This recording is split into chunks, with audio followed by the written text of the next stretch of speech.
बहुत से इंसान हैं जिनके रहस्यों को आज तक कोई नहीं जान पाया है और ना ही समझ पाया है। एक ऐसा ही रहस्यमय इंसान 19वीं सदी में इंग्लैंड में हुआ करता था, जिसके बारे में दावा किया जाता है कि उसके 2 चेहरे थे, एक आगे और एक पीछे। ये दुनिया का इकलौता ऐसा शख्स था जिसके एक नहीं बल्कि दो चेहरे थे। 2 चेहरे वाले इस शख्स का नाम एडवर्ड मोरड्राके था। कहते हैं कि एडवर्ड का दूसरा चेहरा सक्रिय अवस्था में नहीं था, लेकिन जैसे ही वो सोने की कोशिश करता, उनका दूसरा चेहरा जाग जाता। वो रात भर फुसफुसाता रहता था।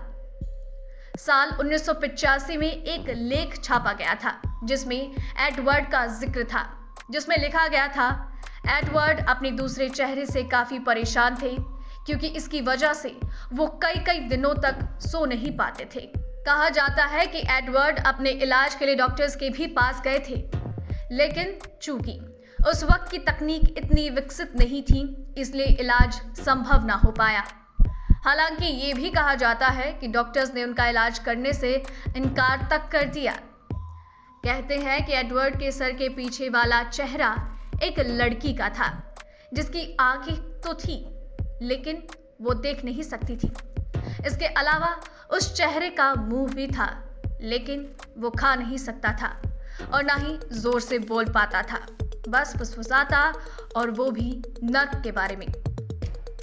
ऐसा कहा जाता है एडवर्ड जब खुश होते थे तो उनके दूसरे चेहरे को ये बर्दाश्त नहीं होता था और वो उनका उपहास करता।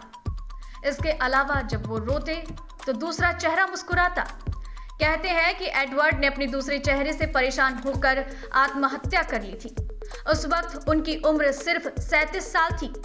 साल 1896 की मेडिकल इंसाइक्लोपीडिया में एडवर्ड की मेडिकल कंडीशन का जिक्र किया गया था, लेकिन फिर भी वो इस पर कई सवाल हैं।